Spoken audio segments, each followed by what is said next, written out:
The Free Movement Protocol advocates for removing restrictions on the ability of Africans to travel, work, and live within their own continent, giving all citizens across member states the right of entry, the right of residence, and the right of establishment. We are saying to AU member states, as part of implementing the roadmap of the protocol, first, relax visas, and allow citizens to move. In an age of free movement, we need to support countries to ensure they have the capacities for ever more robust border controls, but with a different posture, with a posture of facilitation rather than impeding. Because again, the vast majority of intra-African movements are bona fide movements. They should be facilitated, not impeded. I always imagine that the free movement we have in our economies now, and the CFTA and the free movement of services, if we have the opportunity of having the free movement of people linked to it, imagine that. It means more jobs, it will be created in the continent. It means more opportunities for our young people in Africa. It means more opportunities for skills development for these young generations.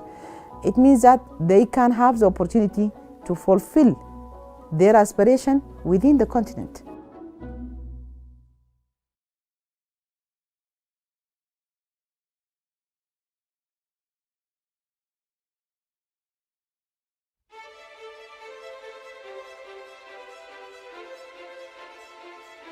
As a first step, we launched the Single African Air Transport Market January 2018 as the first project of Agenda 2063 to be launched. Until a few years ago, almost every time you wanted to fly from one side of Africa to the other, you would have to go via Europe. This will give a huge opportunity to passengers, but also to the entire continent. As we know, many sectors are really interlinked with civil aviation, but also the business in general.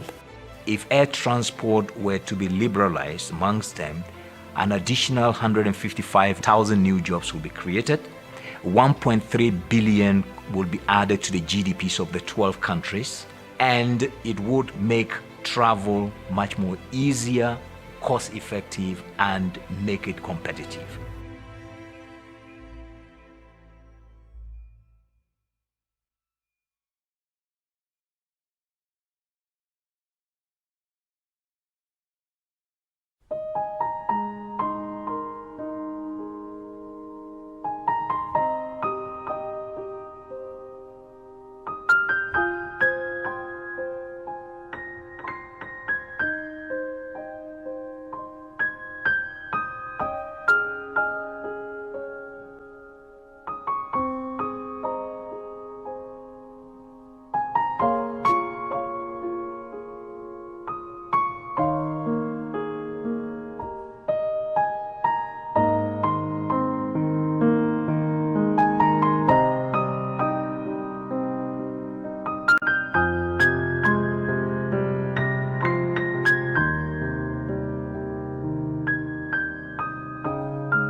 Africa has a third of the world's livestock, a full third of the world's livestock.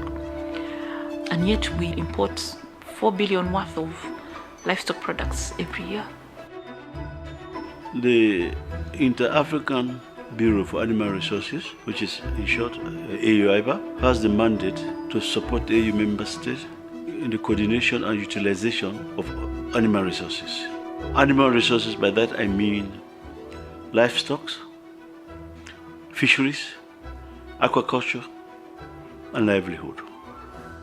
We are supporting our member states and the regional economic communities in management of animal health issues so that we protect animal health so that it's able to deliver livelihood opportunities, food security, employment, and other issues associated with the keeping of livestock. And AIBA is in the forefront to support our member state to achieve their aspirations.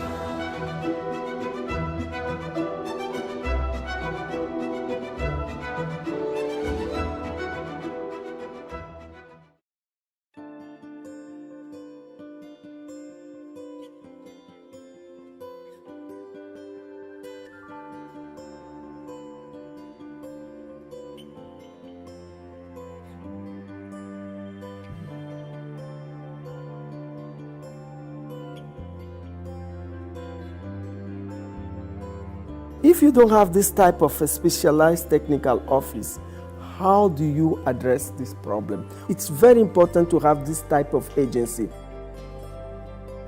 Our work is basically to protect animal health, and protecting animal health ensures that we have good productivity, we protect public health, and also we ensure the food that gets to our consumers is safe. To do this, a major tool that we use are vaccines. It has been assessed and found that based on the population of animals on the continent, about 90% of the meat on the table must have been treated one way or the other by vaccines certified by PANVAC. To put it lightly, is to say that without an organization like PANVAC, you run the risk of getting all sorts of diseases from animals.